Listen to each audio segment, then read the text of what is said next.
So today we're talking about Zendikar Rising. What a surprise! It's only what day is it today? The 16th. So it releases on Arena tomorrow, which I'm excited about because Agent of Treachery rotates in Brawl, which is awesome because I hate that card and a couple other cards. But Agent of Treachery for the last couple days, playing Brawl has been pretty.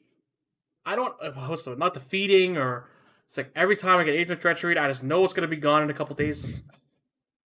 I just have this like clock in my bedroom that's like until Agent of Treachery rotates out and I never have to deal with it again. At least in Brawl, because it's miserable. Anyway, Doesn't Bolus leave as well? Ebola leaves, Niv Mizzet, Reborn leaves. Niv Mizzet Reborn is another kind of thorn in my side. Bolus is, it's annoying to play against, but when I started streaming, that was literally the only deck I played for 2 weeks. That one gets a pass. That one gets a pass. That one kind of has a soft spot. So, anyway, we're not here to talk about Bolus and Agent of Treachery. We're here to talk about Zendikar Rising, which is our newest fall set that's coming out on the 25th. I know we've been pre-ordering at the store, Fusion Gaming, for a couple weeks now. Our pre-orders did super well. Pre-release gets it super well. Set boosters, which are new to this set, have done super well. Obviously, with the return of expeditions, it's been driving sales pretty forgot well. about that. Yeah, so they're the box toppers, and it's funny too because like even staff box toppers today are still asking me how they get them. How do customers get them? The communications have been so poor. And it's how do you get non-foil ones? How do you get foil ones? It's different. You get one. There's non-foil ones. I'm learning stuff as we go. Yeah. So the box topper ones are all non-foil.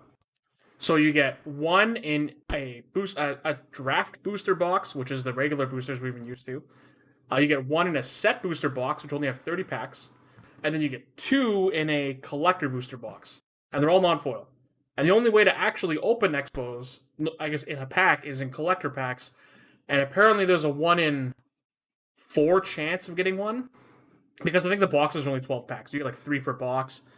And like there's half of them are good and half of them are creeping Tarpic caliber. And that's not great. The foil ones are only in those boxes? Yeah, the foil ones you can only open in collector boxes. So yeah, I feel like I have to explain that to somebody at least like 3, 4, 5 times a day. But yeah, just like it feels like the communication with Wizards has been kind of poor. But you know what? They seem to change the rules every set, something new. Like with Core 21, if you pre-ordered a box, if you pre-ordered it early enough, you got a pack of Jumpstart. Super random. Now this time, if you pre-ordered. If you're one of the first, however many, you get a pre-release kit. You get a free set booster. Like the rules change every time. It's kind of annoying, but you know what? That's 2020's it's the dartboard strategy, right? Yeah, 2020's been like I definitely the testing year for Wizards of the Coast, and also not a great year for follow through. Shipment delays, set delays. Zendikar Rising already has a delay. We're only getting hopefully just over half of our shipment, and I hope it's that much. And then the rest of it, trailed in over the next 2 weeks. So hopefully the delay isn't too much.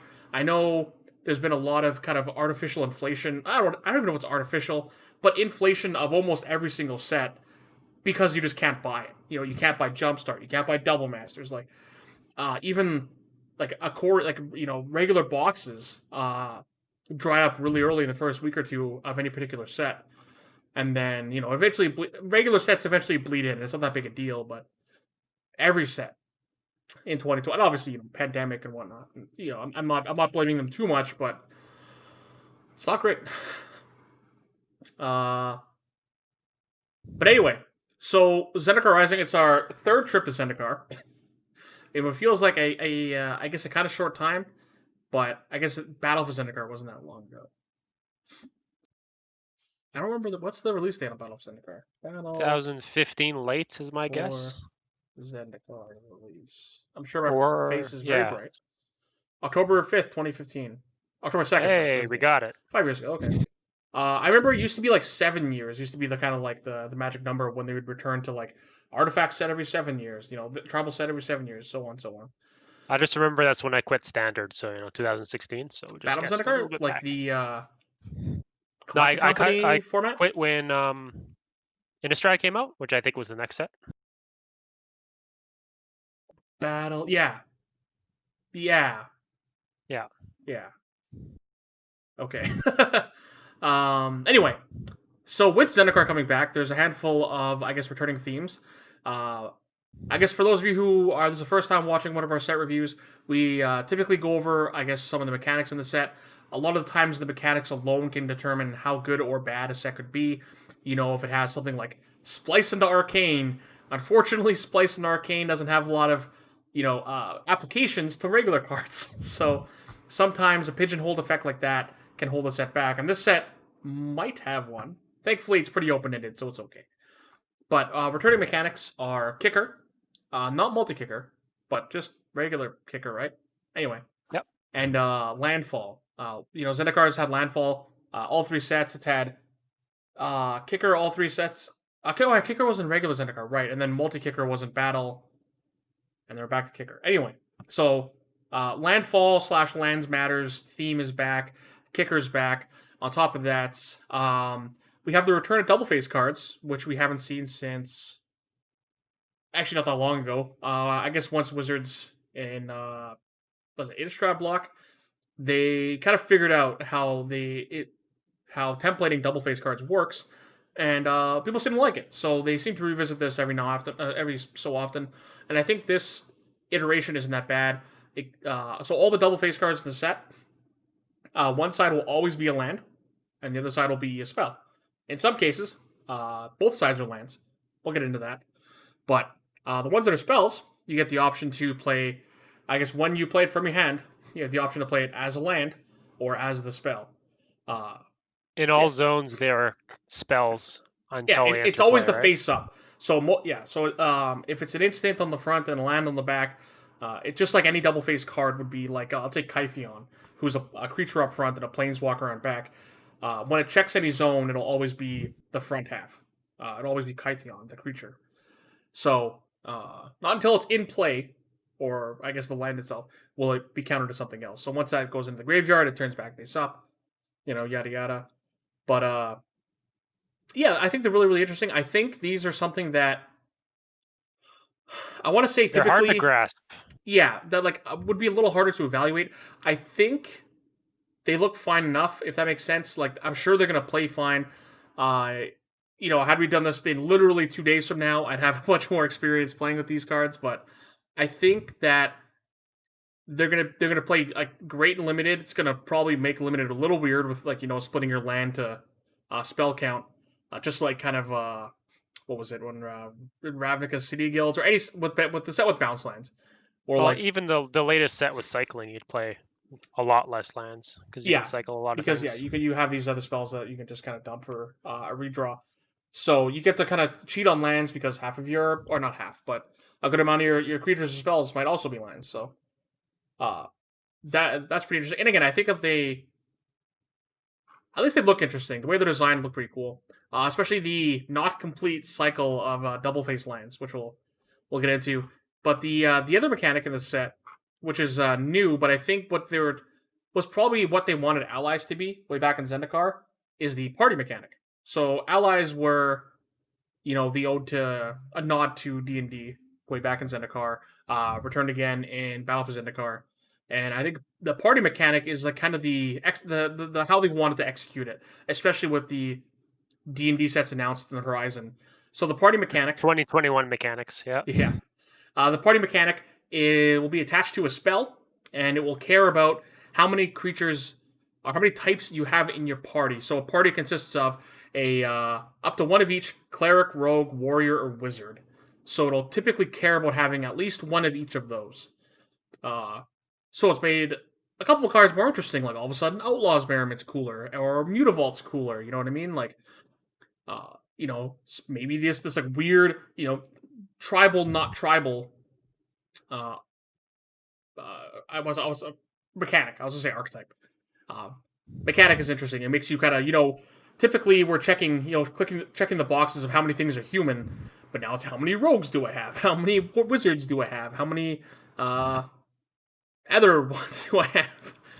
So Clerics. clerics. So I know I've already heard the rumors of like Dark Confident is like my favorite wizard, and what's his name? Rankle is my favorite rogue, and was it the? There's also the uh, Storybook Blue Fairy Rogue. Why can't I remember the Brazen Borer? Brazen Brazen Borer is a Borrower. rogue.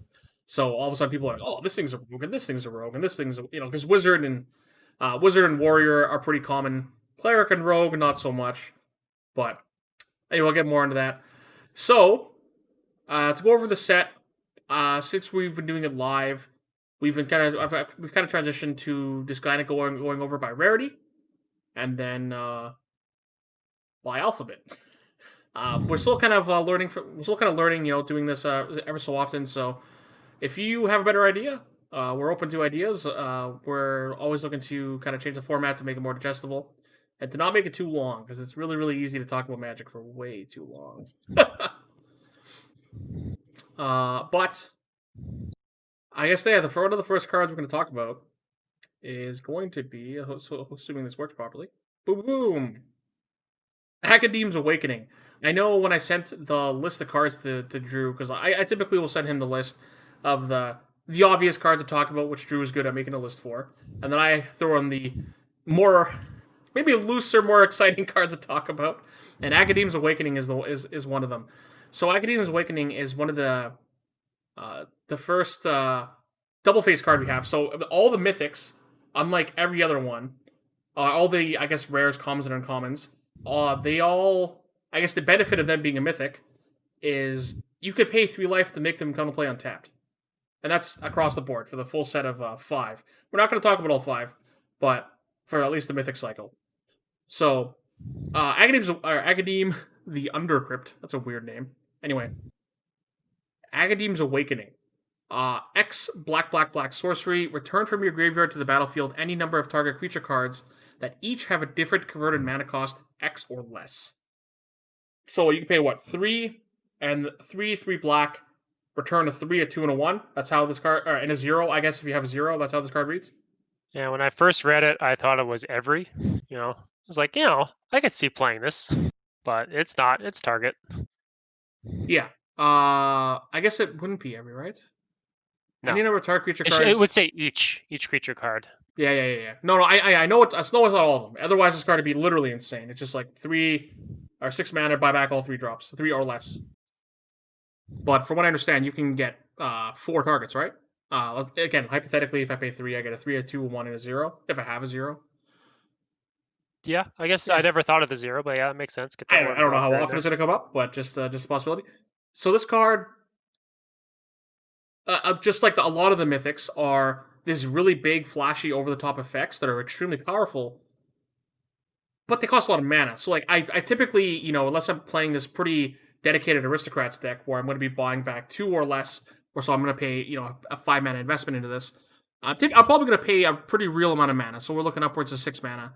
And again, this thing in your opening hand, even early in the game, can be a real problem. But the fact that just kind of in a heartbeat, it's just this line that comes to play untapped if you want to, is see what's the word I'm looking for here? It doesn't feel bad to add it to your deck. You know what I mean? You can play this as a pretty niche. If the game kind of bends my way, this card could be quite the blowout. And if it doesn't, if this card's a dud, then it's just a land, and there's virtually no drawback for it, which is what a lot of these cases are going to be. Thankfully for Mythic, there's almost no drawback except for the 3 life. But at the common, uncommon, rare slot, they all come to play tapped, which is less good for sure. But I don't feel bad for the Mythic ones in the more aggressive colors. So the white one, spoiler alert, we're going to talk about. I'm pretty pro that one in the aggressive decks. It's gonna be fine in the mid range decks and even playable in the control decks. Academ's Awakening is considerably narrower, and I've heard all the upside people talk about this card, and it sounds extremely powerful. But I definitely want to see this resolve once before before I dedicate to it. I think without kind of seeing its full potential, or even seeing a glimmer, I'm a little standoffish. I guess you're the brawl player, so I'll give you. You could be the hype beast, and I'll be gonna be sick and brawl. I'm gonna play lots of them. I'll be the down to earth guy where I'm I'm not trying any of these flip cards yet because I don't like the front sides that much, and I'd be cutting a good card, ostensibly good card on my list to play a medium card that you can play as a land. So I'm like, it's just it's hard until I see these things in effect and how good they are in other people's cubes and lists. I'm probably not going to add You them know right what? away. I think that's a good point you hit on. So there's a lot of like middle of the road cube cards you can play that are just fine, just for the sake of being fine. But a lot of times, I guess for these big flashy effects or that take up kind of important slots, you kind of want them to be an enticing reason to play those colors.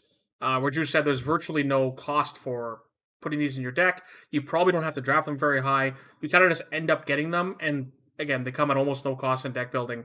So I know Drew's not a huge fan of that. He'd rather have something that people, I want to say, want. But Yeah, I want every card on my list to have a home, where this just kind of goes into things. so again, this for Academia's Awakening very specifically, I think its effect is the nichest of the ones we're going to talk about, but is the most powerful when doing what it wants to do. So this card is like this card I feel will very often be a 10 or a land, making its ceiling, or sorry, making its floor pretty good. And that's what I guess I want out of these kind of and a lot of cards throughout history, it's either a 10 or a 2. This card's going to be a 10 or a 5 all the time, which is and then when the well, I guess when the floor is pretty average. It doesn't feel like there's a lot of risk in trying it. So I think if I had the opportunity to, I probably would, but I understand why people would be pretty standoffish at first. At least for this one specifically. Which brings us to this card. Trana, the Last Blood Chief. 3 black legendary creature vampire cleric. Ooh, cleric, very relevant. 4/4 flying. When Drana, the Last Blood Chief, attacks, defending player chooses a non-legendary creature card from your graveyard. You may return that card to the battlefield with a +1/+1 counter on it. The creature is a vampire in addition to its other types. It's a large guy. I like Doom Whisperer more myself, but Yeah, so Drana, I like a lot of things about Drana. I think I would like a lot of things about Drana 5 years ago. that's when Black had no 5-drops, right? Yeah, you know what? Creatures nowadays like what's the word? Oh, instant gratification. The instant gratification you get out of creatures nowadays. They all have come to play effects. They all have leave play effects. Especially in this slot, you're fighting for like Doom Whisper, or who like doesn't have a come to play effect, but he pretty much has a come to play effect. Even like Noxious Gearhulk, Sidisi, a variation of creatures where we're in a world where now 5s and 6s, because we're playing such an upfront cost. I want something now. And Drana is extremely powerful, but you need to be able to attack with it. Which I don't want to say makes it bad, but You also have to connect with it, right? no, No, it's attacks. Okay. just attacks. You just have to, bam. If they can destroy a tap creature, doesn't matter. You get the effect. So again, I think Drana stats are reasonable. Effect is very powerful, but it is slow and has to attack. It is like I don't want to call it a black Baneslayer Angel by any means, but you know what I mean. Like Baneslayer Angel has to be able to get into combat once to make that card actually good, and Drana I think misses the mark by a couple years. Again, card very powerful. If my again my cube was 450, yours is 540. I think at the very edge of 540 into 630, this card is definitely worth testing. Again, the effect is very very powerful. If I'm trying to think of like what other 5s it's competing with. Bantu.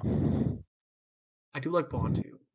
And most black creatures, you can play Grey Merchant if you want to. Most creatures that'll come into play or leave play and give you some sort of, again, instant effect. So, again, Drana 5 years ago, super on board.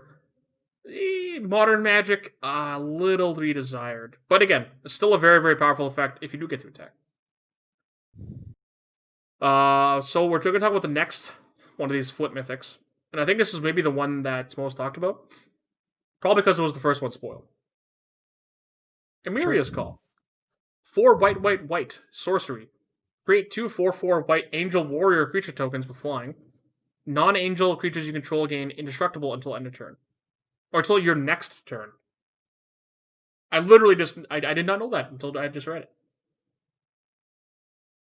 I like the card for the most part. Yeah, it still has the same problem as the other flip cards for me, but this is the easiest one to like probably because you get some 4/4s, and if you have any other dudes, that's bonus.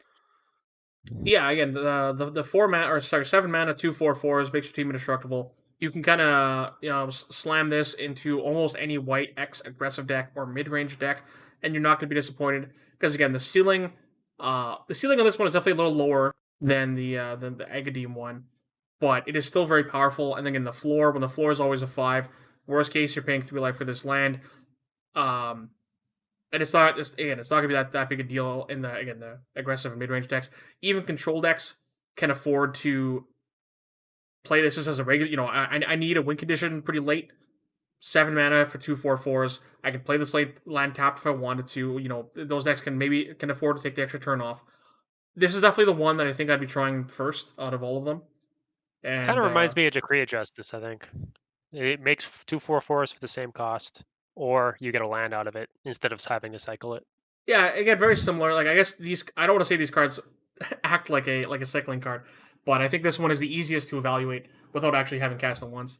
But again, this is the one I like the most. This is the one that I would be first in line for me to test out.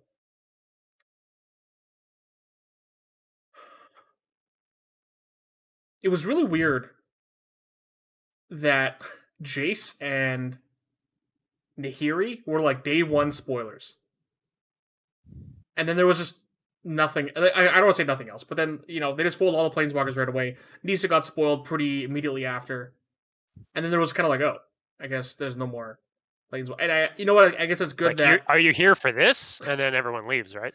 I Can we get the other art up there? The other art's way better. Oh, this spooky one. This one. Yeah, look at that. It's pretty spooky.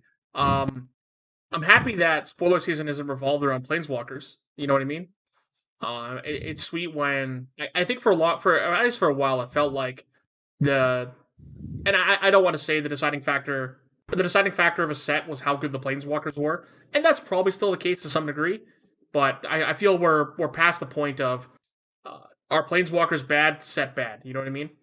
Because I think they stopped caring about planeswalkers when they stopped becoming the focal point of selling the set. Now that we have so many fancy arts and other ways to pimp out your cards. And don't even get me started. Like the Zendikar Rising, including the list, has hundreds and hundreds and hundreds of cards, like upwards of 500. Entering those. Yeah, thank God that's not my job. But so Jace Mirror Mage, it definitely very surprised. First kicker card we saw from Zendikar Rising. First time we've ever seen it on a Planeswalker. I'm happy that he has his Pirate garb back on. Big fan of Pirate Jace. 1 blue Legendary Planeswalker Jace. 4 starting loyalty.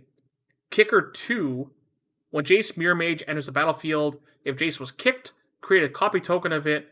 Except it's not legendary, and its starting loyalty is 1. +1, scry 2. 0. Draw a card, reveal it. Remove any number of loyalty counters equal to that card's converted mana cost from Jace Mirror Mage. Kind of Jace Bellerin-esque. Steward of Elements, I think. Yeah, that's fair. Like, I guess whenever this card originally, I thought of like this. I guess I thought Jace Bellerin only because of the mana cost lines up, but it has this like Sarkhan the Mad ability. Shout out to Sarkhan the Mad. Ooh, I love that card. Was on a 5 mana card. Sarkhan the Bad, but I played the hell out of that. Had fantastic card. Super deck. Yeah, but I was a big fan of that card, even though it was pretty terrible. So Jace, he kind of joins the group of being 3 mana Planeswalker that comes into play with too much loyalty. 5 loyalty, quite a bit. So this card can just come into play and it starts, fixing future draws over the course of the game. If you draw him later, he comes in with a buddy, and then you're able to kind of set up the scry. If I want this scry a land, draw it. Lose nothing, or like draw this cantrip, lose 1. And then, obviously they work well in tandem. So, I'm not sure. Again, this card is very interesting. I don't think it pushes out anywhere close to any of the existing blue planeswalkers we have. Especially for, we got Narset at 1 blue in War of the Spark, and that card's just a mess. On top of blue having its other, slew of planeswalkers. I think Jace Mirrormage is an interesting card, but I don't think it does anything different or anything more than I would want over existing blue planeswalkers. It's an option to scale to your power environment that you're looking for. That is So true. this might slot in better than an existing version. I still think Jace Beleren is a playable cube card. So Yeah. I still think I'm in Jace Beleren camp. Let's say I'm choosing one or the other. But Yeah, but look at this this card sick is art. this card is definitely more interesting with considerably better artwork. I'll give it that. Unless you got Book Chase, then we'll talk. Book Chase is really nice. It's almost a shame they never printed a full version. It feels like that'd be in their wheelhouse now, where they print cool versions of literally everything. Yeah. If So it here's was now, another, they would. yeah. Here's another card that wasn't on your list, Drew. Is Leyline Tyrant. 2 red, dragon, 4/4 flying. You don't lose unspent red mana. As you don't lose unspent red mana as steps and phases end. There we go. That's When quite the Leyline line. Tyrant dies, you may pay any amount of red. When you do, it deals that much damage to any target. So It's the a nice upfront, Thunderbreak Regent. yeah, I was gonna say upfront Thunderbreak Regent cost. 4 mana, 4/4 flying dragon. Again, in Thunderbreak Regent's era, that card was playable. And even then, Thunderbreak Regent was still like okay. You know what I mean? When we were adding it to cube, like, yeah, this card's only okay. And now we get this bizarro red mana upwelling effect. That's the green version of this card. So you can swell up all your red mana that you have lying around, and then when he dies, you get the fireball something. Omnath. Yeah, so I guess slightly more in the public mind. Who original remembers Upwelling? Omnath definitely had this ability when he was only mono green, back before he got many other colored arms. Mono green Omnath had this ability, though he got +1/+1 for each green mana in your mana pool.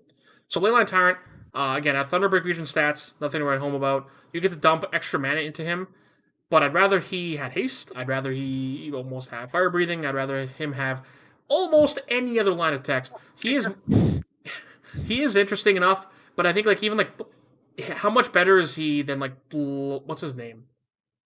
They printed a mythic, not Rorik's Bladewing, something Bladewing in Dominaria. You know what I'm talking about? I'm thinking way back at the ones where you grandeur. Not that one. He's like 4 mana. That's a Bladewing. 4 mana, 4/4 flying. You can pay kicker 3, and he comes into play with another 4/4 token. He's like a Broodmate Dragon. It's like Broodmate Dragon? Yeah. He's a Dominaria mythic. Why can't I remember? I'm looking it up. Why can't I remember the name of this card? Am I going to muck this? Here we go. Oh my god, it's so bright. Ah! Blade Wing. Yeah, here we go. Varix Blade Wing. Blech. There we go. Does that work? Yeah, there we go. Varix Blade Wing. 4 mana, 4/4 flying dragon. Kicker 3. If you pay the kicker, he gets another 4/4 flying dragon. He looks more chonk than the other. He's dragon. really chonk for some reason. But is Leyline, whatever his name was, Leyline Tyrant better than Varix Bladewing? I like this more because I like the art more. He is Look at him. pretty chonky. It's pretty dominating presence. He is. He's thick. He's a thick boy. So Varix Bladewing, or no, Leyline Tyrant joins this gang of now what seems to be a bunch of this statted 4-drop in red that you still don't really. I'm still not super keen about. I think the only mid-rangey red card that doesn't attack the turn it comes into play I play is Pia and Kieran. I really like Pia and Kieran. I don't even know if it's good enough, but I really like that card. But yeah, again, most of my 4s attack the turn the turn they come into play. That's just what red wants. Leyline Tyrant, I think, just leaves a little bit to be desired. Art's not as good as either. Art not that great either compared to Varix Bladewing,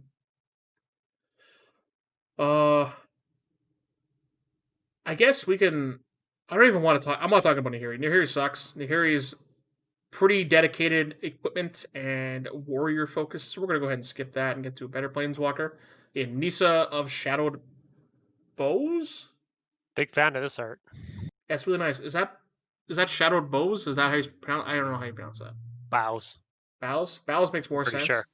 Anyway, Nissa, 2 black-green, legendary planeswalker Nissa, 4 starting loyalty, has landfall. I really like that they put both keywords into.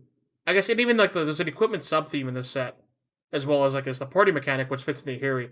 That might make the cards worse overall, but I really like that they featured all these kind of newish or themes into these planeswalkers. So, landfall. Whenever a land enters the battlefield under your control, you may put a loyalty counter on Nissa.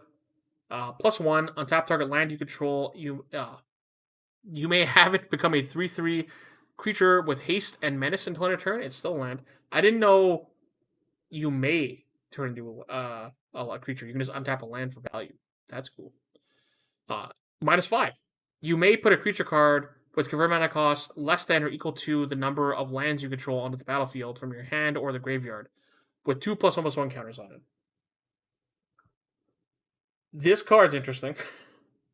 It feels like it wants to go in a grindy format. Yeah, Um, absolutely. It can kind of do double duty scrolling up. It starts with a very average amount of loyalty. You can +1 it to protect itself if you want to make a 3/3. Oh no, until end of turn. Sorry, it does End of not turn. protect itself. That is very, very, very noteworthy. It doesn't protect itself. You can kind of like sandbag it so you can play a land, or even a fetch land and buy back, maybe a dragon or a titan, and that's super cool. But would you start sandbagging these lands or whatever, knowing that you could draw this particular card? This card does a lot of things I want in Golgari. It kind of ramps you, kind of reanimates stuff. It's pretty cool. I'm not super attached to any of the planeswalkers that exist in Black Green right now. They're That's all true. serviceable. You can play 4 mana Vraska, you can play new 6 mana Thronable Drain Garruk. Again, these cards are all very. I guess Garrick's a very good 6 mana planeswalker machine. It's very average, making 2/2s, kills things. 4 mana four mana Vraska kills things, draws cards. That card's cool because it fits into like an aristocracy theme. Nisa, I'm not quite sure where it exactly fits into. Like, do I put it Does in this my have deck? alternate art? Yes, all of them do. Bam. Which is good because Nihiri's original art is terrible. It's really, really bad. I'll go over it. I I'll, kind I'll of show like you the other after. one more. I like both. I do like the OG one for this one more, but I do like both. So again, I'm not sure what I want Nisa in. I'm not sure what hole it's filling. Like black green, typically, isn't a. You just play black green mid range. You play the rock. There isn't typically a quote unquote archetype that fits into that. I guess that plan. So you just play again efficient removal spells. Some like pretty efficient mid range cards. Maybe a Gravetide or two. And I guess Nisa just like is just a mid range. I don't know. Like it's not really a role player specifically. Again, I don't know exactly what I'm adding it to my cube for, or what I want to play it in a particular deck for. I don't know. You've had it up in front of my face, and I kind of just want to try it now because I like the art. Yeah, I know you like the art. I was gonna say you only want to try it because you like the art. Again, the black green cards are all powerful, but fairly one. I don't want to say that's not true. I was gonna say one dimensional, which is unfair to a lot of them. All the black green cards are very repetitive. They're all this very. A lot of them are very efficient removal spells, or these grindy planeswalkers that exist, like very mid range planeswalkers.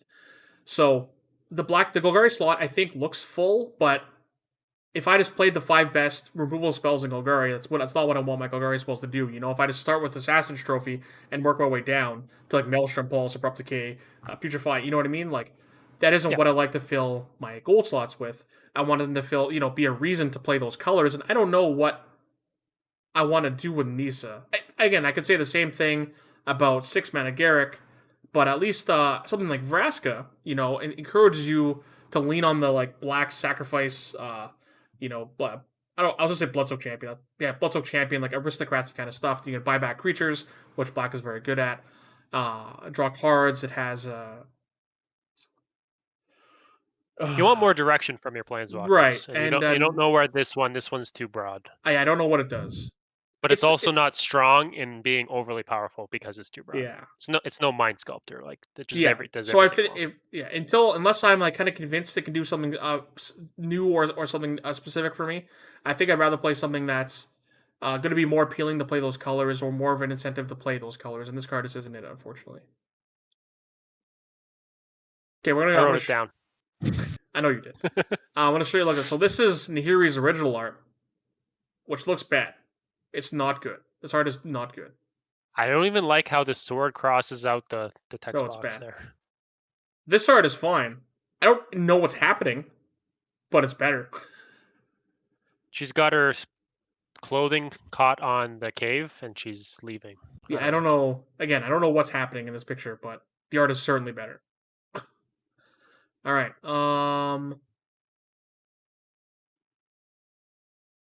That might be it for mythics.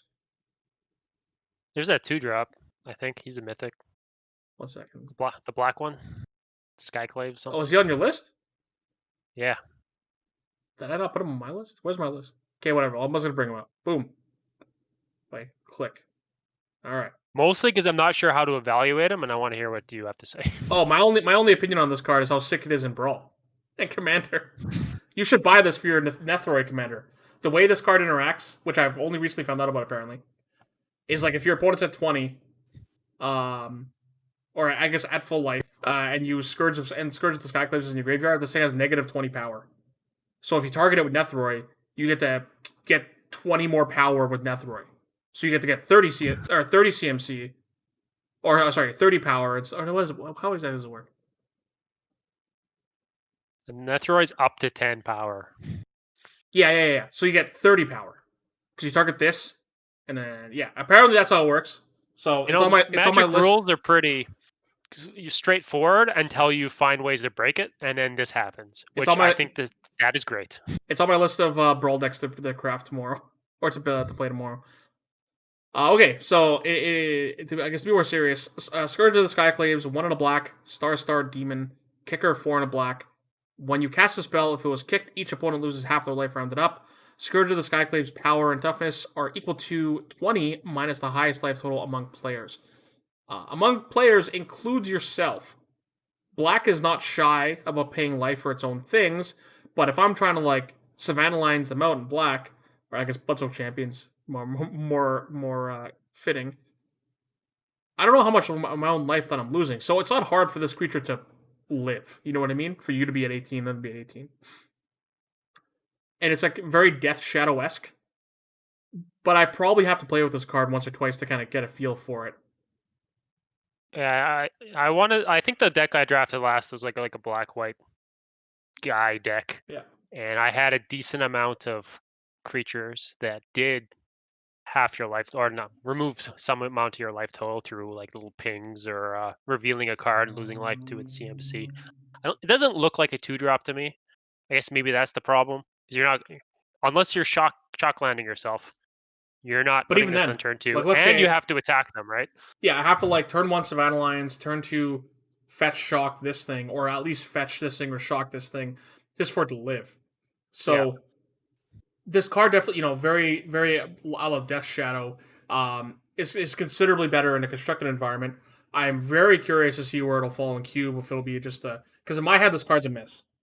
It is a 2-drop that is built for the aggro decks that you almost never or extremely rarely actually play on 2.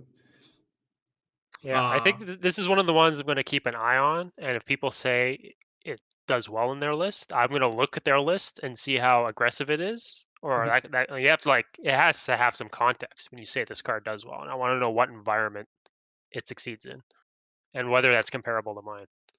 I consider my cube to be fairly fast. Yeah, I know you and I always prioritize having aggro being one of the, I guess, the very core components. So, oh, you do have Scourge now. It was literally only on the Mythic on your list. But yeah, again, this one I'm, again, standoffish. I'm not sure how I feel about it. Yeah. Very Death Shadow-esque. Gonna play it in Brawl, though. Big fan of Brawl. I guess that's what's it for Mythics. The green, I guess, the green version of this spell feels very like Wizards last couple years. This is how it was, very Cavalier Thorns esque kind of card. Again, in the ramp decks, I want to say mid range, but this card's pretty ramp deck focused probably. But even in the mid range decks, you can play it at again almost no cost, just because you can play it as a land, and its effects kind of pretty powerful, but they played it safe. You know, they want you to, if you whiff, you get something relevant still. Yeah, It's like they're trying to make people like this card. yeah. Again, I like this card. I think it's a cool card in standard if ramp's still a thing. It's a cool card in commander and stuff like that. But in this world, we're kind of in the tooth and nail range, and you'll probably just be casting tooth and nail. You could be playing this alongside like a big enough list that has both. But I think that again, it's in the tooth and nail world that card's just going to be better. Or there are versions of this card that exist too that might just be better. But again, Stuff like dramatic entrance or it almost comes at no cost, so I'm not quite sure where it'll land. But this is the other one that's on my radar. But the red one being pretty poor, and the blue one not really needing to exist. the so I guess we get into rares. We can. Is this card on your list? It isn't. No, that's fine. We'll talk about this guy. So the first one we'll talk about is Branch Loft Pathway.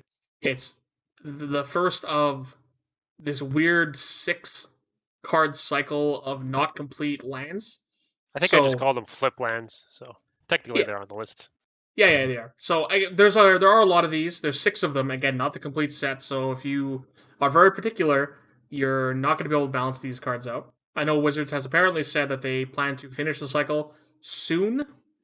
I don't know where they're going to finish the cycle. I may have heard that the next 4 were in the next set, but I don't. That's just some random thing I read. I mean, someone could be lying to me. Yeah. So these lands are the I guess most of the double face cards in the set will be a spell on one half, a land on the other. The 6 rare versions of the lands will be, so this one adds a green on one side, and then the back side adds a white. So when you play it from your hand, you get to choose one or the other, and that's it. They're good because they come into play untapped, but probably I guess I'm trying to think of if we're trying to make a land power ranking, is this above or below?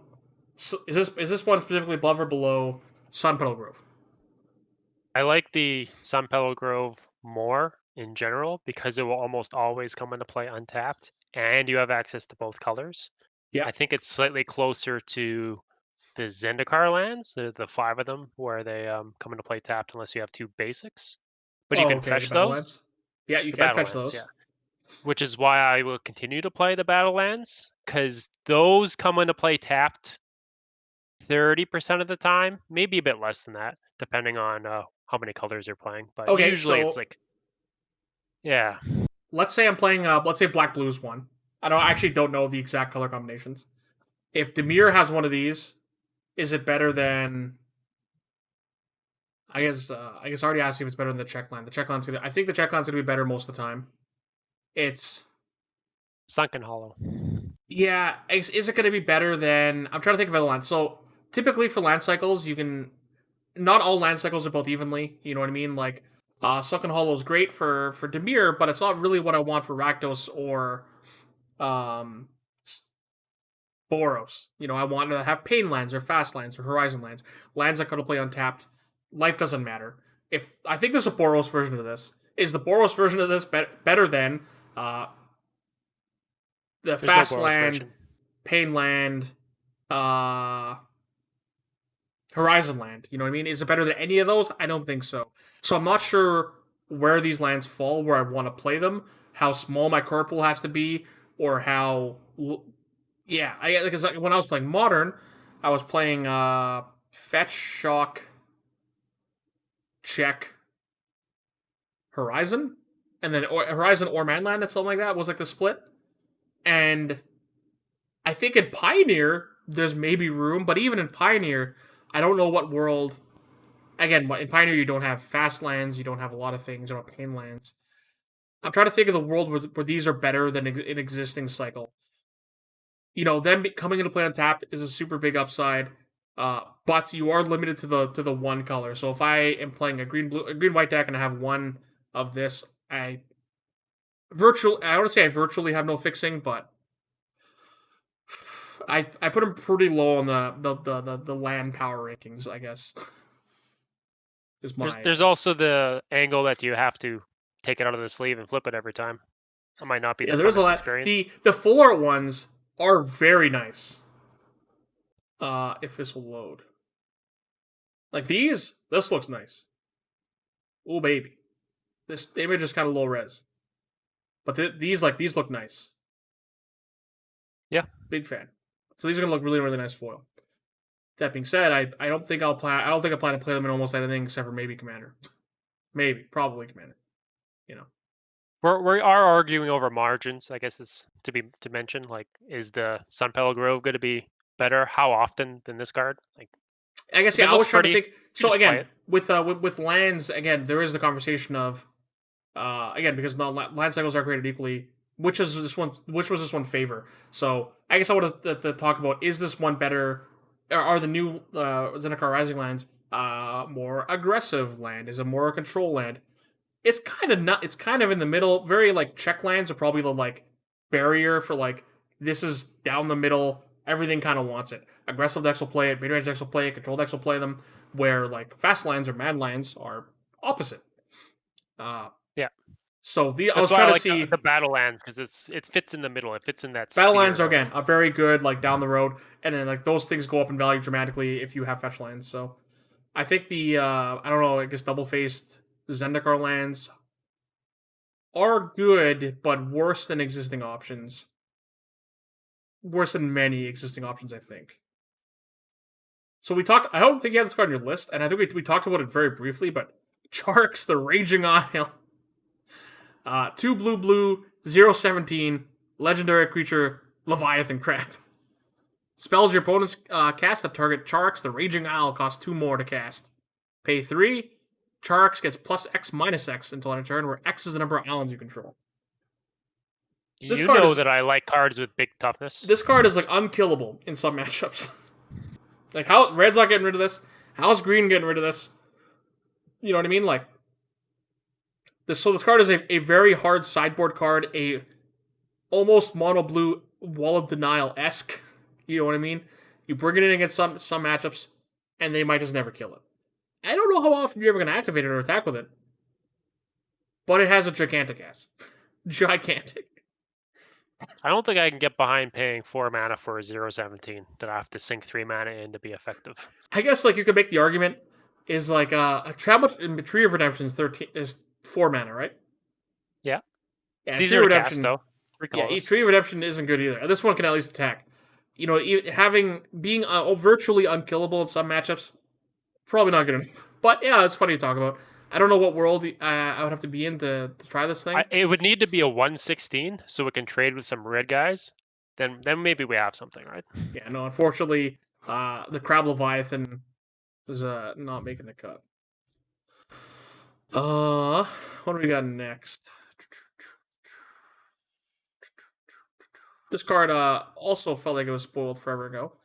Maybe this feels like spoiled because it's been going on for ages. Kargan Intimidator, 1 and a red for a 3/1.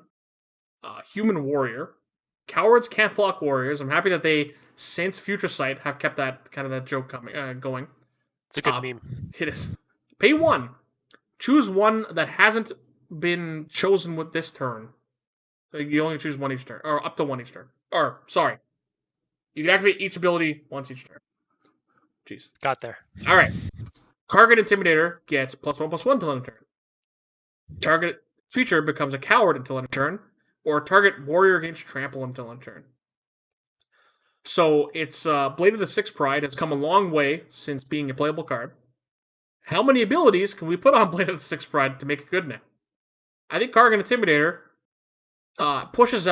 is quick to push out all the Borderland Marauder effects if those are still kind of existing in cubes. It's 2 mana 3/1. It can make things not block it. It can attack as a 4/2. It can have evasion kind of with trample. I guess it's not evasion, but it can kind of help get damage through with trample. It's a creature that's good on 2. It's a creature that's fine on 10. If that makes sense, you know, a 2-drop that's good on turn 2 and good in the late game is a lot to ask for. And while this card gets marginally better in the late game, it does get better. Unlike again the Borderland Marauder effects that just are a 2 mana 3/2 forever. This card is unexciting, but I think very good. The art's something to be desired. Is there a different version of it? There's it doesn't extended look like it 'cause art. it's red. Oh yay! Yeah, I it don't doesn't. like how they just zoom in now in these. But Yeah, it doesn't have the all the showcase cards are landfall cards, and all the other cool looking cards are just like planeswalkers and stuff. So yeah, Kargan Intimidator, very boring, but very very good. Like not too much to say about this guy. Yep. So after Kargan Intimidator, oh Lotus Cobra, Lotus Cobra's back. They gave it 2 new artworks, not even just one. You know, 2? I know I've seen one. well The hate it metal has one. a showcase artwork, which is actually very very nice. But Luminarch Aspirant, another card, extremely boring, but I'm sure will perform fine. So 1 and a white, 1/1 human cleric. At the beginning of combat on your turn, put a +1/+1 counter on target creature you control. So this card comes into play, buffs your Savannah Lions. Savannah Lions stacks 3. In an empty board, it just comes down as a virtually a 2/2, and then it can attack the following turn as a 3/3. It can help spread, help hopefully break a board stall by kind of growing your other creatures the right amount. Being able to put it on itself or any other creature is very very, uh, what's the word I'm looking for? It's very cool, uh, Nifty. nifty, great. But again, this card is I think pretty exciting, but it's a 2 mana creature that attacks for 3 on turn 3, or kind of spreads the love and kind of puts the power toughness on creatures you need right away. I love boring cards, and I think this card's This card is fantastic. boring. Might If be there's my favorite card, or tied for my favorite. if there's any kind of +1/+1 synergy you can get, mutate. You cannot mutate onto it. It is a human. I remember that's the first thing I checked when the card got spoiled. But again, fairly unexciting. But I think this card is fine. I don't know how good it is. I think it'll play fine. But this card seems like it'll probably stick around for maybe a year or two, and then kind of be replaced with something else. Nothing too exciting, but card's perfectly serviceable. Doesn't have an alternate art, so I guess it sucks. Here, I'll show you. So there's this version of Lotus Cobra, Yeah. and then this version of Lotus Cobra. Yeah. Seen that one. I like that one. Yeah, I like this one too. It's pretty cool. All I think right. I'll keep my French one still. I think. I guess. Cobra de Lotus. This card wasn't on my list, but I guess I'll bring it up. Talk about it now. This card is a good. I guess I don't think it's got a lot of talk about in Cube because these kind of cards are definitely like bait for constructed players. So Magmatic Channeler is a 1 and a red for a 1/3 human wizard. As long as there are 4 or more instant and/or sorcery cards in your graveyard, Magmatic Channeler gets +3/+1, so it becomes a 4/4. You can tap, discard a card, exile the top 2 cards of your library to choose one of them. You may play that card this turn. Double spell mastery. So yeah, double spell mastery. So it's a 2 mana 1/3 up front. I like this card because if you're pushing the spells matters deck, this card's kind of right up your alley. It's a creature that comes into play early. It can come up the board. It isn't It's got the too stats you hard. want for that. Yeah, it has the stats you want in those kind of decks. It doesn't probably take too much for this card to kind of get going in those kind of decks. I don't know what spells you're discarding to it.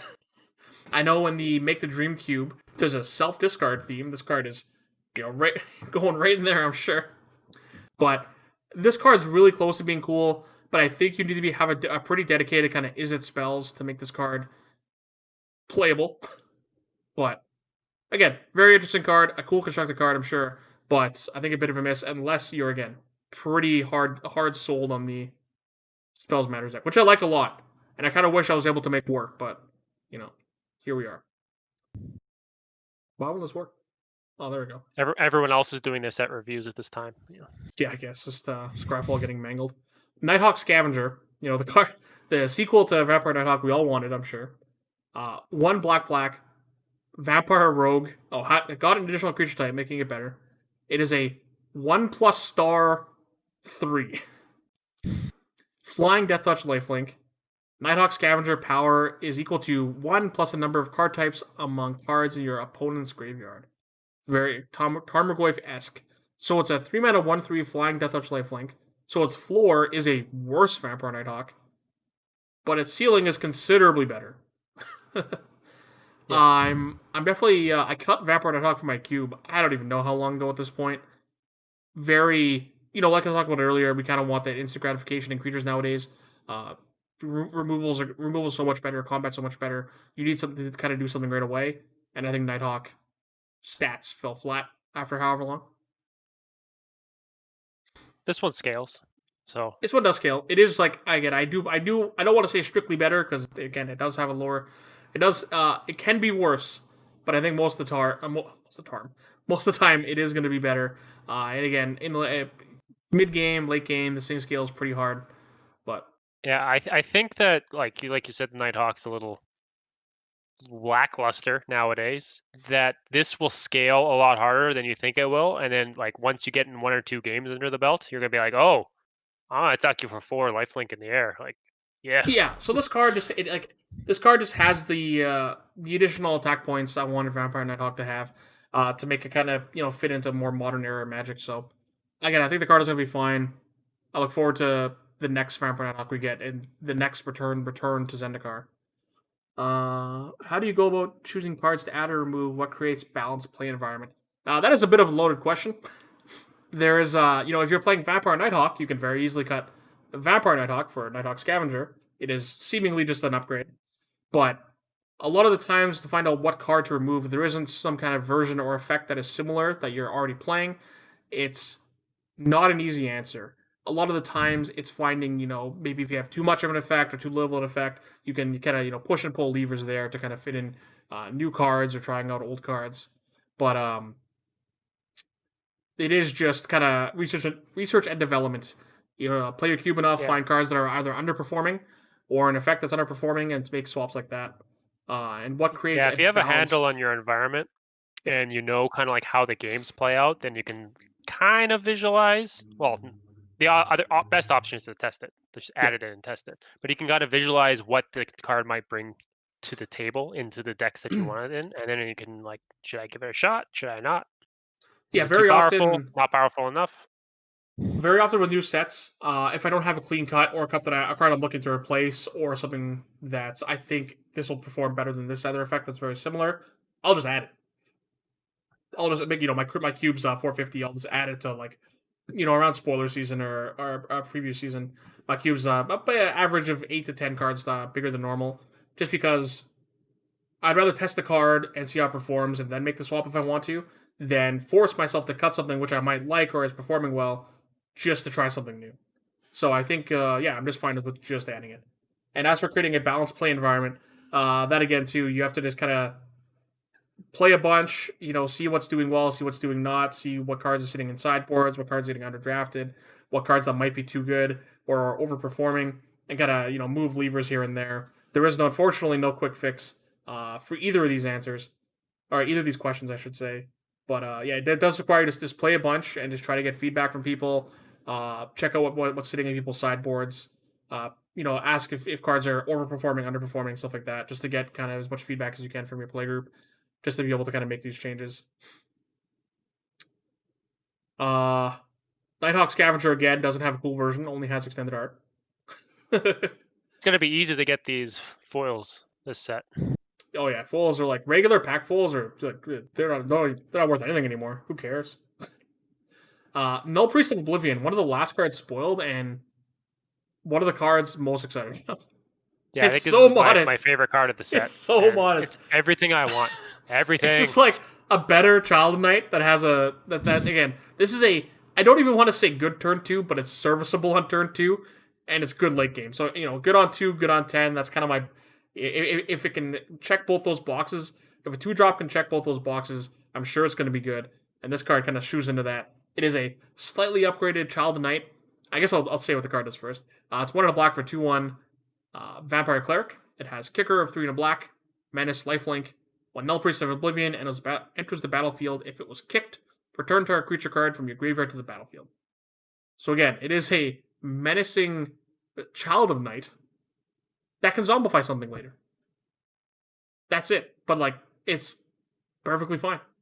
Menace is an underrated ability, I think, on Oh, cards and Menace in is good. play in general. And it always plays better. Like, let me check my list super quick because I don't want to Oh yeah, well, what's his name? Glint Sleeve Yeah, Siphoner. that's the guy I was gonna say. Glintstream Yeah, that Siphoner card. always gets in more and trades up Yeah, more than you think it's going to. yeah, it always does. I fit that in every deck. This card doesn't go in every deck, No, but I love it because it can block in addition to the other things. It doesn't have count block for some reason on the text. no, that's fine. Again, it's again probably pretty boring card, but again, perfectly reasonable. I think we'll stick around for a bit. I'm happy like a pretty good kicker card, like a kicker creature, ended up being good. Big fan. Um, oh, how bad was the Avengers Zendikar? That's just a bad Avengers Zendikar. Pretty bad. I'm curious what you think of this card. Bam. Shatter Skull Charger. 1 red, 4/3. Trample haste. Kicker 2. Off for the night, have a great night. Thanks, man. Thanks for hanging out. So 4 mana, 4/3, Trample haste, Kicker 2. If Shadow Skull Charger was kicked, it enters the battlefield with a +1/+1 counter on it. At the beginning of your end step, if Shadow Skull Charger does not have a +1/+1 counter on it, return it to his owner's hand. This card directly combos with that white creature. Just saying. This is true. There's lots of like feelings it evokes. Hell's Thunder. Yeah, Hell's Thunder. Vishino Sandstalker. Yeah. All those things. All these like hasty guys that come out and like get you. It's almost like a giant solifuge. But So I actually think this card's pretty interesting. I think to be a world where I'd be really close to testing it. You would argue that in the red decks, you typically don't do much beyond 3 mana, except for your hopefully close the game effects. Being able to rebuy Shatter Skull Charger is cool, and it has like a bunch of reach. It's not it plays around wrath effects. It doesn't make you commit to the board, but I'm just wondering like what does this card bring that the other red drops I have don't? yeah, And like I'm I not guess sure I have an answer to that. what's his name? The It, card it's that I not kind of resilient, no. right? Well, it dodges wraths, but it costs you. It costs you quite a bit to dodge a wrath. What's his name? The 3/2 haste Minotaur that makes something not block when it attacks. I can't remember the name of it. That is, I think I still run that. Has exert. We on, underrated on it. Crop Crasher. Yeah, on Crop Crasher. And the year when red cards were good and we thought they were bad. On Crop Crasher. That was a good year. Just like a generic kind of hasty 3-drop, big power creature. Shadow Skull Charger kind of gives you something to do when you kind of run out of steam in red. It might play better than I think it does. That's the only reason why I wanted to bring it up. I think this card, there's a world where this card is good. I'm just not entirely sold on it. I'm really curious to see if people test this out. I don't think it'll be bad if you test it out. It's just something to try, and if you like it, Like, it just ends up being the last card in your hand you play, right? Yeah. So, yeah, I don't know. This is another card, again, I think is in the discussion. Banisher Priest stats, very similar Banisher Priest effect. Skyclave Apparition, 1 white, 2/2. Core Spirit. When Skyclave Apparition enters the battlefield, exile up to 1 target non-land, non-token permanent you don't control with converted mana cost 4 or less. When it leaves the battlefield, the exiled card's owner creates an XX blue illusion creature token where X is the card's converted mana cost. So this card can eat anything. It can eat planeswalkers, it can eat mana. You can suck up Moxen if you want to. You just free roll those effects. I think this card gets better and worse in vintage cubes because there's more of the mana rock, mana vault, those effects kind of lying around, which I think make it more powerful. It also sucks up a lot of recent planeswalkers that happen to be very good. Jace Teferi, Narset Teferi, other things like Oko, Jace. There's a lot of really, really, really, really good targets with this card. And I guess the downside, as opposed to just Banisher Priest who only gets creatures, they just get like a vanilla guy back after the fact, which isn't great, but this card's like pretty unconditional 3 mana white removal attached to a creature. Honestly, I think the getting a guy back is better than them getting the original target back. Versus being able to hit anything? Yeah. But like if the target, if we're talking about Banisher Priest, I'm a known hater of Banisher Priest. Yeah, I'm not a fan of Banisher Priest either. But that But thing only hits creatures, right?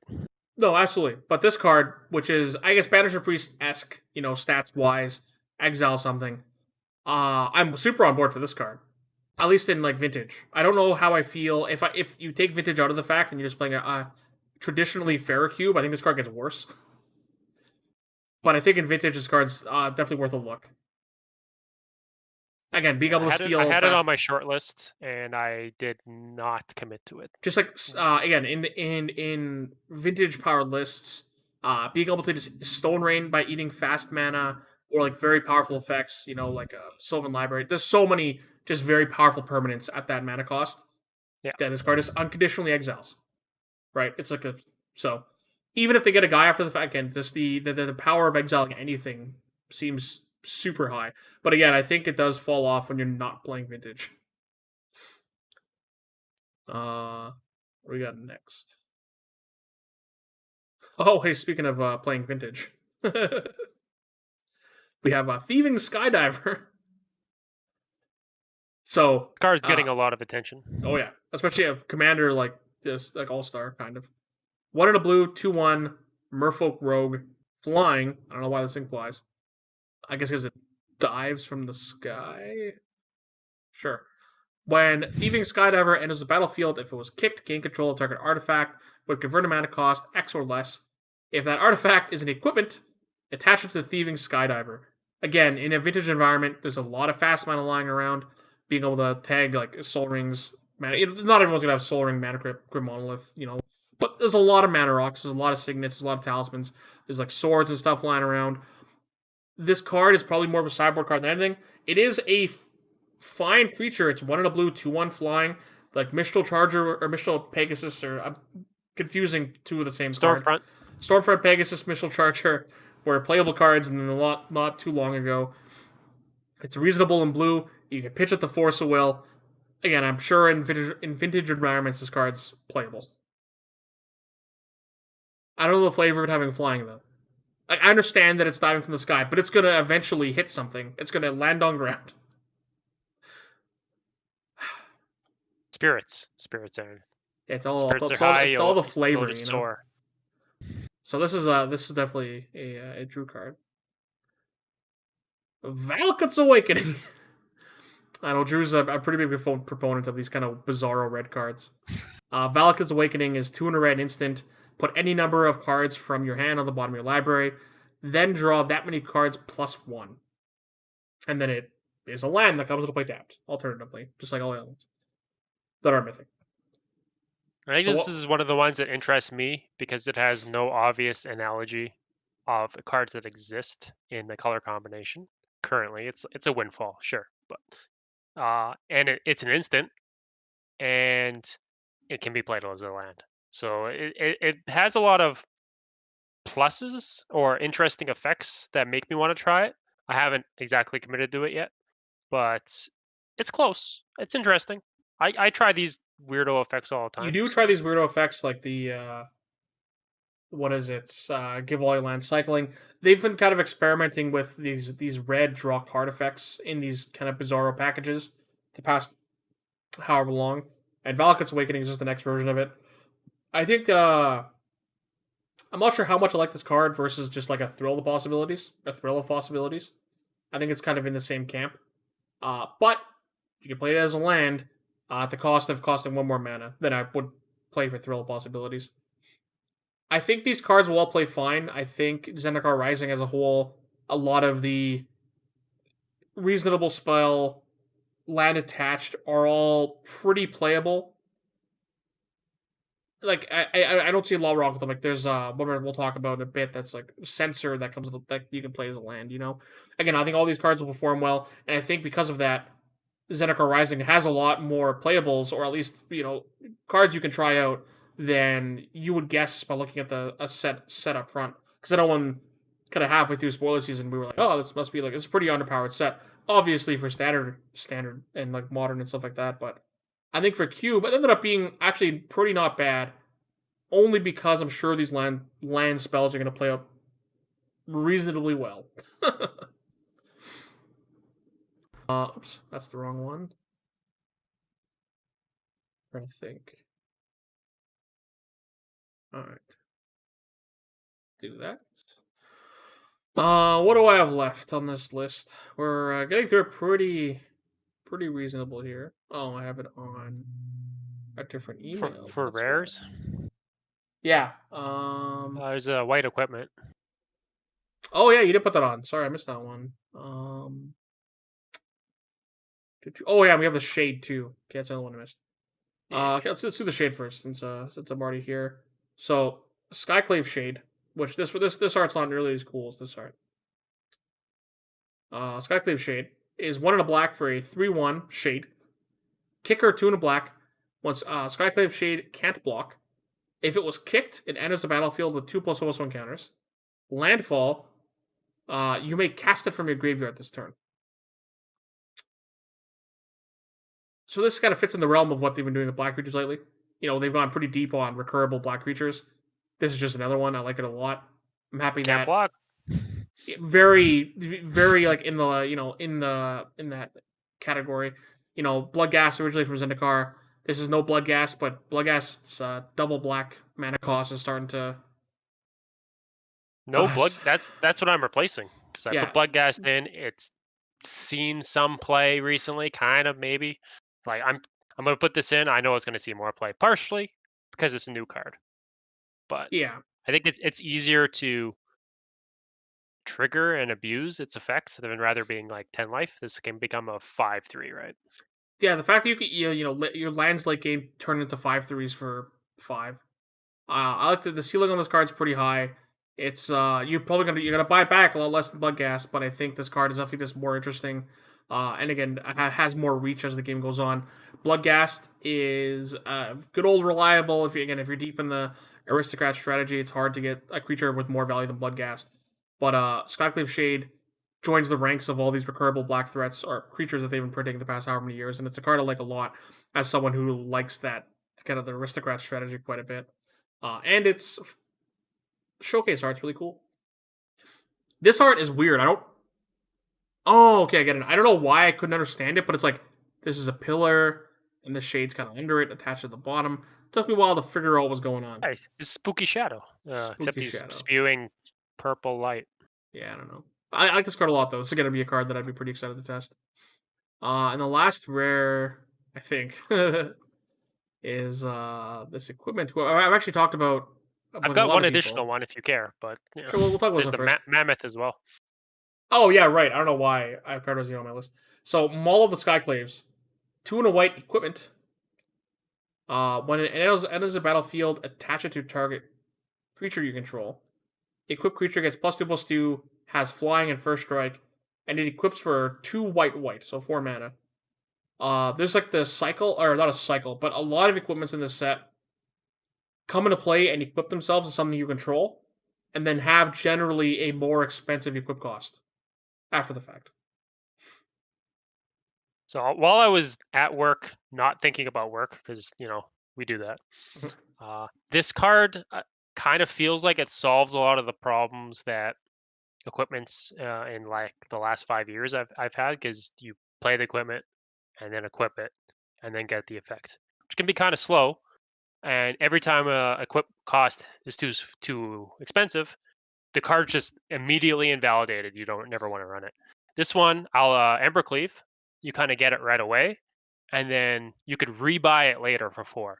So you kind of have to reevaluate how equipments work. And I think just this seems fine. It's not gonna. I'm not nothing to write home about, but I think it'll play perfectly well. I was kind of because I was talking to another friend of mine for his cube about this card a couple days ago, and I think these cards kind of like play like auras that leave behind equipment. It's Yeah. kind of the marriage of what you want auras to be and what you want equipment to be. You know, auras. If 2 and a white for this is just an aura, +2/+2 flying first strike is pretty good. But auras are typically looked down upon because you can interact with the creature or the target in response. But this just leaves this equipment laying behind. So it's a marriage of again both of the best parts. You know what I mean? You get the immediate benefit. Unlike a sword, like if a sword came into play equipped and attack the same turn, it's huge. But the fact that this card can like just kind of upgrade your 2 drop or whatever right away, kind of on a turn you need it to with no upfront cost. You just play it from your hand and equip it. I do think this card's quite powerful. The effect is very, very good, and I think 4 mana, like if it didn't auto equip, I think paying 3 to equip this is still reasonable. So the extra 1 white I'm paying for it seems more than fair considering I'm getting the first one at a discount.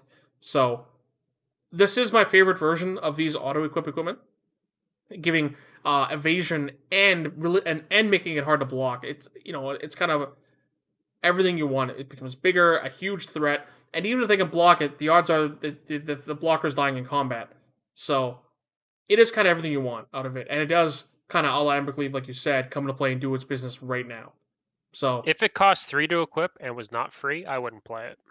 me too. Like I think, but I was saying, if I'm just trying to evaluate how much it would cost to equip, sans the discount. I assume this card costs 3 to equip because if it costs 2, I think that's too little.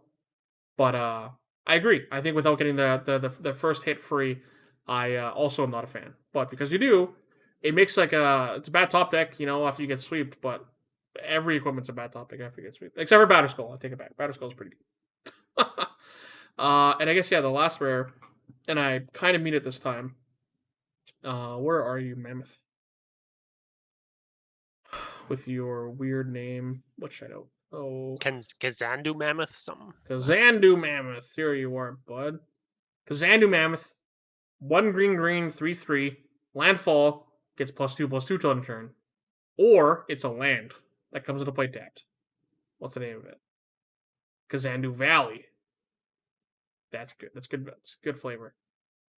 Yeah. So There's this a bunch card's of madness in the picture, on the land. yeah, there is. It's a 3 mana 3/3 that can attack as a 5/5. Again, pretty boring. Nothing too crazy, but the fact that it attacks with Love Struck Beast stats and it's a land when you want it to be, this is a good card of I don't know when I'm actually playing this card as a land.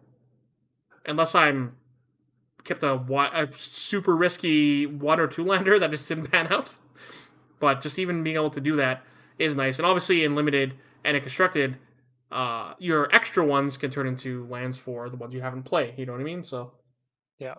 again, Kazandu Mammoth, I'm sure will play fine. It pushes this red green monsters deck if you want to push that deck more. And again, this card isn't flashy by any means, but I'm sure will be very serviceable. It's not on my update number 1 list, but it's on my short list, so it might be an update number 2. Yeah, that makes sense. Okay, so at this point, I'm just gonna look up the cards we're looking for now. I only have 1 uncommon. That might be all that I sent you. That is. I don't know if I saw any more. I saw some popper stuff, which we'll be covering in a second, but the only uncommon is Blood Chief's Thirst. 1 black sorcery, kicker 2 in the black. Destroy target creature or planeswalker with converted mana cost 2 or less. If the spell was kicked, destroy target creature or planeswalker. Not much to say, I guess. It's a sorcery. That's why I initially dismissed it. Although one of my play group has expressed that it would be better if Black had some cheaper ways to interact with rollouts, as opposed to relying on just Fatal Push and then either a Wrath type effect, or because usually your hero's downfall effects are too slow, and there's a couple of twos, but so I'm gonna remove one of my clunkier spells and increase the Which one? life death, just Sure. residue from having a reanimator around. That doesn't really exist anymore. It hasn't existed for some time, so we're increasing the density a little bit. And if it still doesn't seem to make a difference, we'll go all out Disfigure again. But Yeah, I was actually just about to ask if you played Disfigure. yeah, not currently. I ended up cutting Disfigure, I think, for Fatal Push. That makes sense based on my timeline. But if I have to go 3, we'll go 3. But I have noticed that, and it's been pointed out to me. So half building a cube is listening to your play group. Let's do it. Yep. So Disfigure is a card I played for a very long time, and it's I think a card I played up until I stopped playing cubing for a bit. This card, the sorcery drawback is definitely the reason why I wouldn't slam dunk this card in my cube. But like Drew said, being able to interact with kind of the green decks, the mana guys, the early pressure, in aggressive mirrors or in control decks, the sorceries is part of the deal. because you can later cash it in to deal with a planeswalker or a significantly bigger threat. The fact that this card's modal and kind of gives you the option of, something early, something late. It's a disfigure that scales over the course of the game, but comes at the cost of being a sorcery. And I think that's reasonable. I know Wizards has gotten pretty happy with their 4 mana Vraska's Contempt effects, with E2 Extinction, Vraska's Contempt, various Murderous Rider effects. This card kind of is, tries to do a little bit of both. Tries to be in the Disfigure camp, tries to be in the Vraska's Contempt camp. Well, I'll be one man, an uncommon. So I think this is a pretty high ceiling for an uncommon, pretty powerful effect overall. So kind of like I don't want to say. It feels like this card would be a rare before Fatal Push became a rare, if that makes sense. Just because it has the Planeswalker type line, which is definitely a bonus for just, unless you're playing Tibalt, you're not destroying any other play. Oh, it can destroy Nissa, the blue-green Nissa, which is very funny. Other than that, it doesn't have any targets, but... Ren 6. Oh yeah, fuck. Stop making me look bad. So this card scales. But is a sorcery, that's the trade, And I think it's fine. I don't know... I think at 450, my removal spells are now good enough. Especially with, Heartless Act very recently coming out, which is another, pretty huge one. But again, if you want just the additional... I think I need another Planeswalker removal spell. This card goes double duty. Kills a guy, kills a Planeswalker. It does kind of whatever you need it to do. What as a sorcery? That's the trade. I guess that's it for the regular set. I guess there's a couple commons. Nothing like... I guess... I don't know if there's any slam dunks. I think the blue guys have slam dunk, probably. Really? I'm actually not a fan of that card. The flyer? No? Yeah. There's a lot of the rummage effects, if that makes sense. So you have a gnarled colony. There's a lot of these kind of effects in Pauper. They look super boring. It's a bear you can play on 2. It's a bear you can play later. It comes into play as a 4/4. Pretty boring, but when you 2-drop scale, you're pretty excited about it in Pauper. This effect is an effect that I've come to love in Pauper. And I think this version is better than some existing versions, and that's Dauntless Unity. It's 1 and a white instant. Creatures you control get +1/+1 until end of turn. If the spell was kicked, those creatures get +2/+1 instead. And it costs I love your Trumpet Blast. Yeah, Trumpet Blast is a sweet effect. Big fan. And I'm sure this is replacing some version of Trumpet Blast. I think it's the one with... Oh, Jesus Christ. It's so bright. Where is my cube? Nope, that is Legacy. That is not quite the same. There's an Escalate one that I think it replaces... You play the sweep cards, No, sweep's uncommon. Hello? Oh, also that wizard you suggested is uncommon. Oh, really? Yeah, that was another part of it not being going in. Well, that might be a deciding factor. Sorry, this is an enchantment. There we go. Borrowed Grace. So Borrowed Grace is 2 and a white instant. Choose one or both as escalate of 1 and a white. So creatures you control get +2/+0, or creatures you control get +0/+2. So it's just Trumpet Blast, but if you escalate it, they get +2/+2. So this card is 2 mana, your whole board gets +1/+1, or you can pay 4 to give everything +2/+1. So 1 mana less than Borrowed Grace. I know the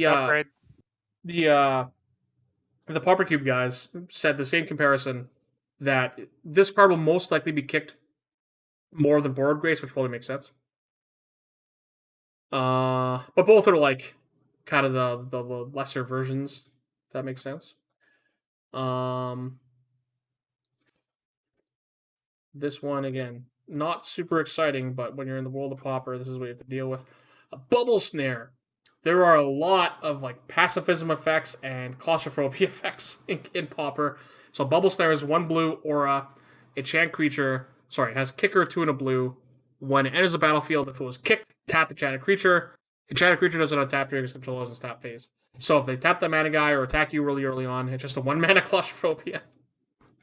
You know, you're not asking for a lot in Pauper, but here we are. Another very very popular red effect they've been putting in a lot of commons lately is Rummage. Fisher Wizard. 1 in a red, 2/1. When it enters the battlefield, you may discard a card. If you do, draw a card. It's like Rick's Matty Reveler, but common. Yeah, it's common Rick's Matty Reveler. With unfortunate, what's it? Spectacle? Is that Yeah, the text on that card? it's also a Uh, 2/2, but it is. whatever. It's rare though. It's a rare. You can't ask for a lot. This was another card that got a lot of talk in the Cube subreddit. That it's kind of the meme of like how many fire ambushes or how many volcanic hammers do you need? Now this card is better because it's just better It because can it can it kick. can be better. I have a first world problem here, What's that? but this goes in my battle box. But I also play like the sweet dual deck Incinerate or the old volcanic hammer Oh, the from like JSS one. JSS, and Yeah. like this doesn't have a special art. No. Do I cut one of those sweet ones for Yeah, you have basic to. Royal Eruption? Royal Eruption is strictly better. Yeah, but For it's not as seven sweet. mana, you can love axe them for 7 mana, Drew. That happens in that format. So Yeah, I know. You get to 10 mana very frequently. So, Royal Elemental is good. I know there was one of the mods who did a write up on this card of there's kind of like people memeing on each other about how many fire ambushes or volcanic hammers you want to play. And like his argument was like, yeah, this card is an instant. It's not going to be as flashy, literally, as your infinite variants of Lightning Strike, which is true. But this card, at the end of the day, when you're playing like the pretty hard dedicated mono red decks, the fact that it's a sorcery isn't that big a deal. And again, while the kicker is a lot and 7 mana is a lot, it does happen. And the fact that this card does have a little more reach isn't terrible. So like if my options were play 5 Searing Spear effects or play 4 and this one because it does something a little more, but as a sorcery, I think I'm fine with that. I'm in a world where that's a reasonable exchange. Again, it doesn't. It's never gonna look as good because it doesn't have because it's not an instant. But again, having like 5 Searing Spear effects also isn't necessarily the camp I want to be in. So yeah, Volcanic Hammer is boring and pretty lame, but when it has additional text, it's like probably okay. So this definitely gets a nod in Pauper. But again, Pauper is also the world with Searing Spear is a common effect. So uh yeah, I guess that's it. So there are a couple Pauper cards. I'm not sure how many of them end up actually being good. This is something that I haven't looked at my list in a while, but it is something that I want to play more, but it is and I haven't been motivated lately. That's it. uh but it's so nice outside. no, now it's cold. Hello, I wore a sweater to work today. I haven't. That's the first time this year. That's still shorts weather for you. So. I was still wearing shorts. I had a receipt in my pocket, and it was uh when did I guess it would have been right when I bought when Ikoria came out. Why would I put in my sweater? Anyway, I had this receipt when Ikoria came out because I bought a commander deck. Anyway. But yeah, so that's Zendikar Rising. I think the set overall, again, when we first saw it and it was first getting spoiled, it definitely looked like a power down set. The mechanics, it being the party mechanic, you can dismiss it pretty easily as this is a little too gimmicky. And we didn't We really didn't talk preview about any of those cards. Yeah, we didn't preview any of them. That doesn't say there's not a world where some of them are playable, but those ones, especially, like, we're obviously going to be more standoffish, and we'll kind of wait for them to prove themselves if other people have, I guess, good testing results. But I have faith in a lot of the spells that are lands. I guess we didn't talk about it because in Legacy, I don't think the card's super playable. The yeah, I'm just gonna bring it up right away. Oh, where are you? The sensor that is a land, because I don't know how good sensor is outside of modern. Because I played it in modern. In modern, your counter spells drop off pretty hard. Uh why can I not find? Here we go. No, I don't want to flip it. Yeah, there we go. Jwari Disruption. So it's a 2 mana Force Spike. You can also play it as a land. I think again, I think this card's perfectly fine, but I'm not sure what power level your cube's going to be at where you need Force Spike, Daze, Censor, and then this. I like Censor more, so I'm not sure. I guess where this falls in what power level and in what size. I With guess the that problem with being, this is it's bad early or it's bad late, both modes. yeah, the tap line's And not great. there is Uh, a blue counter spell in this set that's like miscalc. It's like 2, mhm. but it also, if they have lots, their high graveyard, it's a hard counter spell, like 8 or more, Yep, I think. yeah, it's So I think that that's the kind of it's a card you want to quench. play, probably. It's Yeah, a it's it's a quench. quench. Yeah, they even quench is the bar. Quench is the bar of reasonable of acceptable counterspells according to Wizards. So again, I think a lot of these cards, because again they come at almost, I want to say almost no cost, that they're okay to run because again they're a land if you need them to be, or they're a spell if you need them to be. They're really easy to add and just try out. I don't know how many of them will stick around long term, or how many of them will be very impactful, but Oh, you scry 2 as well. It's not bad. yeah, if they have 8 cards, which is like a weird theme, which I think was built to feed into the Rogue Commander deck. That's like this mill strategy. Yeah, a lot This, of the creatures have incidental mill attached to them. yeah, this card. So this card fits into that. So it's a quench that is really good late game. Randomly, I had to exclude several cards that, oh, this thing looks good. Wait, it mills the opponent? We don't want to do that in Battle Box. That just gives them a bunch of free gas. Yeah, like in modern, quench is a reasonable counterspell. At least in modern cube, because again your counterspells in modern drop off pretty hard too. Yeah. So quench is a card I played, and this card is just a better quench. Maybe it's if I was still playing quench, I'd replace it with this. but again, I'm sure Zendikar Rising. It sounds like people are really excited for it.